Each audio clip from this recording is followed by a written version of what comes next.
तुमच्या computer skills upgrade करायच्या आहे? दिशा कम्प्युटर इन्स्टिट्यूट घेऊन आले आहेत महा डिस्काउंट ऑफर।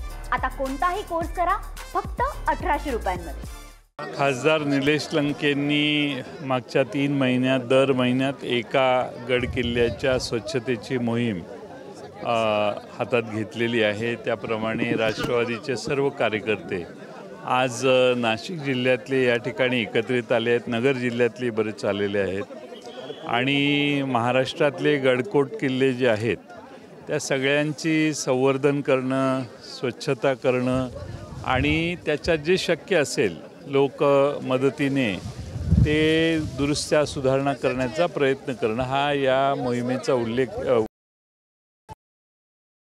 शिवाजी महाराज, छत्रपती संभाजी महाराज यांच्या पदस्पर्शाने जे गडकोट किल्ले हे आपण सगळे समजतो की त्या ठिकाणी त्यांचा रहिवास असल्यामुळं त्यांच्या पदस्पर्शाने पुनीत झालेली ही सर्व गडकोट किल्ले जिवंत स्मारकं आहेत। ती आहेत तशी राहावीत, स्वच्छ व्हावीत आणि शक्य असेल तर त्यांची डागडुजी व्हावी, तोच उद्देश या मोहिमेचा आहे। प्रामुख्याने यामध्ये जसं खासदार लंकेंनी सहभाग घेतला तसं सगळ्याच राजकारण्यांनी घेऊन ही जिवंत स्मारकं जपली पाहिजे।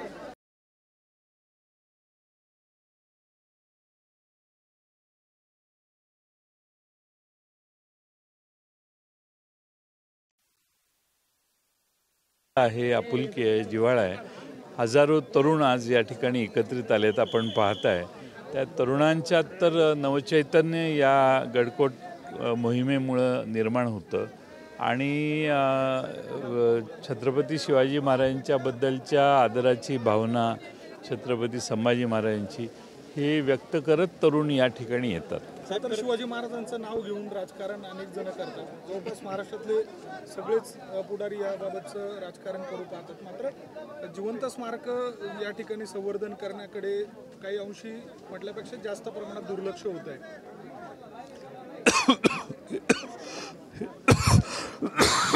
हे खरं आहे, दुर्लक्ष होतं आणि दुर्लक्ष झाल्यामुळेच या मोहिमेला जास्त महत्त्व आहे असं मला वाटतं।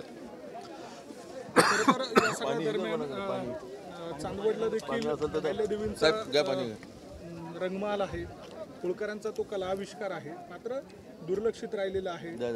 खरं तर या सगळ्या दरम्यान अहिल्यादेवींच्या आता 320 जयंती देखील साजरी केली, हो, मात्र दुर्लक्ष राहिलं। 30 वर्षांपासून त्या वाड्याची अक्षरशः वाट लागली। खरं म्हणजे अहिल्यादेवींनी भारतातले 12 ज्योतिर्लिंग आणि अनेक देवस्थानांचा जीर्णोद्धार केला। त्यांच्याच पदस्पर्शाने जी वास्तू पुनीत झालेली आहे त्याचा संवर्धन करणं, त्यांना पुन्हा डागडुजी करणं हे गरजेचं आहे आणि सरकारने त्याकडे लक्ष द्यायला पाहिजे। किमान या 300व्या पुण्यतिथीच्या निमित्ताने, जयंतीच्या निमित्ताने तर हे होणं अत्यंत गरजेचं होतं। आपण आज रामशेज किल्ल्यावर आले आहात, सिंहस्थ आहे, सिंहस्थाच्या माध्यमातून रामशेज किल्ल्याची देखील डागडुजी व्हायला पाहिजे असं ग्रामस्थांनी मागणी केली आहे। काय वाटतं, कारण मोठ्या प्रमाणात दुर्लक्षित असलेल्या किल्ल्यांपैकी रामशेज किल्ला एक मोठा असलेला इतिहास आहे रामशेज।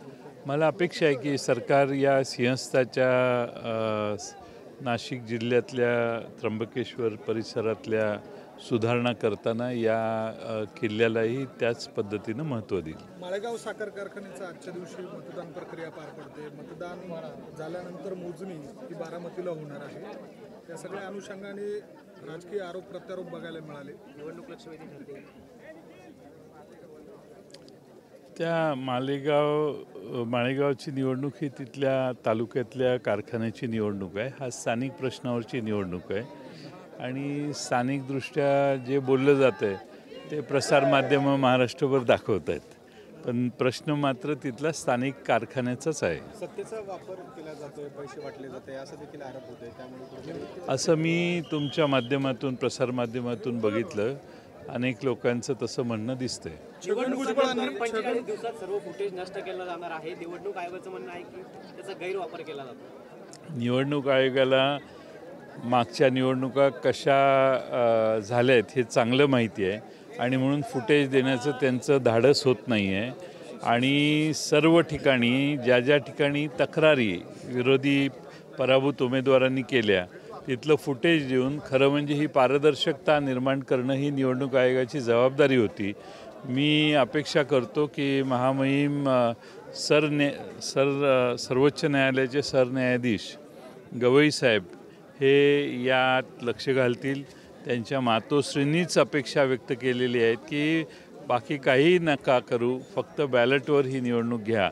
आणि मला असं वाटतं की ज्या पद्धतीनं मतं वाढली, ज्या पद्धतीनं सगळ्या अंधाधुंद कारभार झाला तो बघता तर फुटेज CCTV कॅमेरे कशासाठी लावले? एव्हिडन्स तयार करण्यासाठी लावले. जर काही चुकीचं असेल तर ते निवडणूक आयोगाला कळावं म्हणून स्वतःही निवडणूक आयोग बघत नाही आणि लोकांनाही दाखवत नाही आणि कोर्टालाही दाखवत नाही. असं कुठे जगात लोकशाही असते का? पण दुर्दैवाने निवडणूक आयोग हे सामील आहे ह्या सगळ्या कृत्यात. निवडणूक आयोगाच्याकडूनच या सगळ्याला प्रोत्साहन मिळते असं दिसतंय. त्यामुळं निवडणूक आयोगच मुख्य कल्प्रिट आहे असं म्हणायला हरकत नाही. छगन भुजबळांनी त्यांनी नाही का राजकारणातून निवृत्ती घेण्याचे संकेत दिले कोणी? भास्कर जाधव. आणि ते असंही देखील म्हणतायत की ठाकरेंच्या शिवसेनेत मला हवं त्या पद्धतीने पद देखील देत नाहीये, मला डावललं जातं असं देखील सांगितलं. नाही, भास्कर जाधव हे लढवय्ये कार्यकर्ते आहेत, नेते आहेत.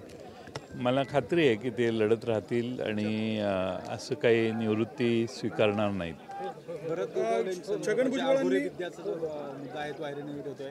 मंत्रिपदासाठी, पालकमंत्रीपदासाठी कुठेतरी आगोरी विद्या केली जाते. त्यामुळे महायुतीत काहीतरी कलगीतुरा पाहायला मिळतं. राज्यात मुख्यमंत्री पदासाठी जर आगोरीचा वापर होत असेल तर एखाद्या मंत्र्याने काय केलं त्यावर तुम्ही एवढं गांभीर्यानं बघण्याची काय गरज आहे? छगन भुजबळांनी कालच्या दिवशी एक रोखठोक भूमिका मांडली आहे. ज्या शिवसेनेसोबत काम केलं त्यामध्ये जे ठाकरे बंधू एकत्र येण्याची जी चर्चा सुरू होती त्यावर त्यांचं स्पष्ट मत असं आहे की ते दोघं एकत्र येणार नाही. दुसरी गोष्ट, दोन्ही राष्ट्रवादी सुद्धा एकत्र येणार नाही आणि विशेषतः शरद पवार साहेब हे भाजपसोबत कधीच जाणार नाही अशी त्यांनी एक स्पष्ट भूमिका मांडली आहे. आपण या भूमिकेकडे कसं बघता?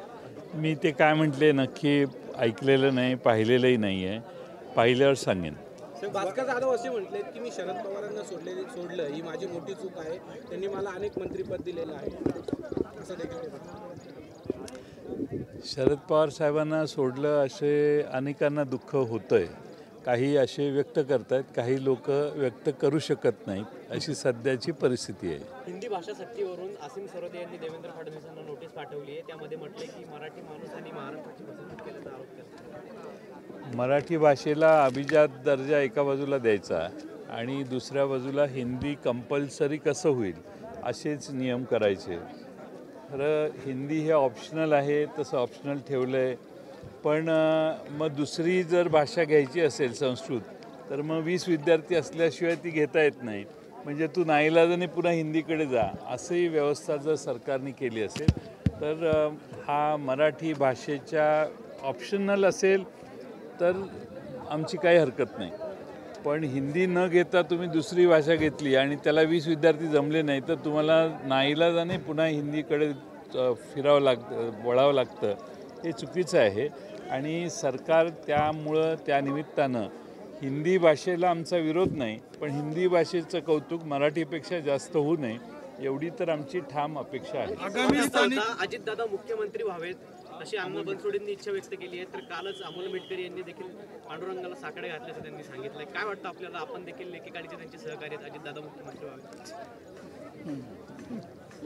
नाही तर काय आहे की 10 आमदार घेऊन मी त्यांना मुख्यमंत्री करू शकत नाही. त्यामुळे ते त्यांच्या बळावर मुख्यमंत्री झाले तर या सध्याच्या सरकारमध्ये काहीही होऊ शकतं ना. नितीन गडकरी यांच्या एका वाक्याची चर्चा होती. माझ्या इच्छेला कोण विचारतो? तुम्ही 10 आमदार म्हटले. तेच ना मी सांगितलं ना तुम्हाला. नाही, 10 आमदार असणारे पक्ष त्यांना मुख्यमंत्री कसा करू शकेल असा त्याचा अर्थ. तुम्ही लगेच नवीन रेकॉर्ड लावू नका. नितीन गडकरींची एक वाक्य सध्या जोरदार चर्चेत, अभी तक जो हुआ है वो न्यूज रील थी, असली फिल्म अभी सुरू होने वाली असं ते म्हणतात. पण आम्ही 2029 साली नितीन गडकरी यांना कोणत्या रूपात आम्ही बघणार आहोत या प्रश्नावरती त्यांनी हे उत्तर दिलेलं आहे एका मुलाखतीमध्ये. नाही, नितीन गडकरींचा काम अतिशय उत्तम आहे. या केंद्र सरकारला दाखवण्यासारखे जे काम आहे त्यातलं हे एकमेव काम आहे की जे रस्ते उत्तम केलेले आहेत, आणि त्यामुळं त्यांच्यासाठी सद्भावना असणारी भारतामध्ये फार मोठी जनता आहे. त्यामुळं अभी तक देखा वो रील है और काय पिक्चर अभी बाकी है तो वो पिक्चर जल्दी वो शुरू करे. वो पिक्चर अगर 2029 के बाद में हुआ तो क्या फ़ायदा है. तो 29 के लिए अगर पिक्चर दिखाना है तो अभी से वो शुरू होने की आवश्यकता है. स्थानिक स्वराज्य संस्थांच्या निवडणुकीच्या दृष्टीने स्थानिक पातळीवर विविध स्वरूपाच्या पदाधिकाऱ्यांच्या मागण्या आहेत. प्रामुख्याने प्रत्येकाला संधी मिळावी अशा स्वरूपाची अपेक्षा आहे. स्वबळावरच्या अनेक ठिकाणच्या भावना व्यक्त केल्या जात आहे. महायुतीमध्ये तशी चुरस बघायला मिळते. महाविकास आघाडी म्हणून एक संघ लढणार की स्थानिक पातळीवर वेगळा विचार होईल. महाविकास आघाडी म्हणून एकसंघ लढण्याला आम्ही सगळे प्राधान्य देणार आहोत आणि एकसंघ लढू आणि चांगला रिझल्ट दाखवू शकू असा आम्हाला विश्वास आहे. मुंबईत शिवसेना भवनाबाहेर ठाकरेंच्या शिवसेनेकडनं बॅनरबाजी करण्यात आली आहे. पुन्हा ठाकरेंचं सरकार येणार, जय मा कामाख्या देवी असं त्याच्यावरचा आशय आहे.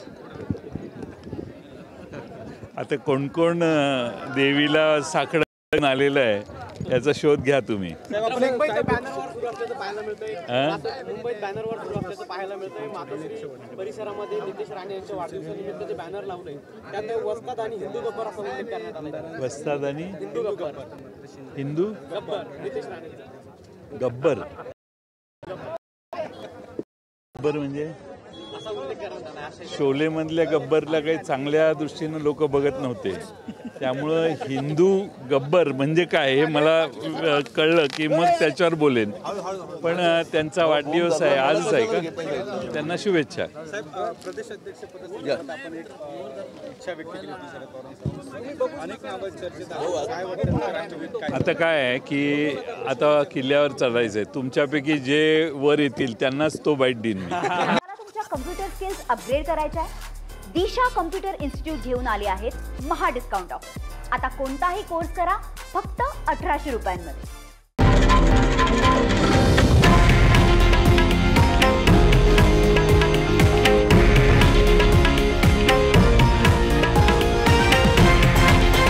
हे आहे देशातील नंबर 1 न्यूज नेटवर्क आणि आपण पाहत आहात TV9 मराठी, एकमेव.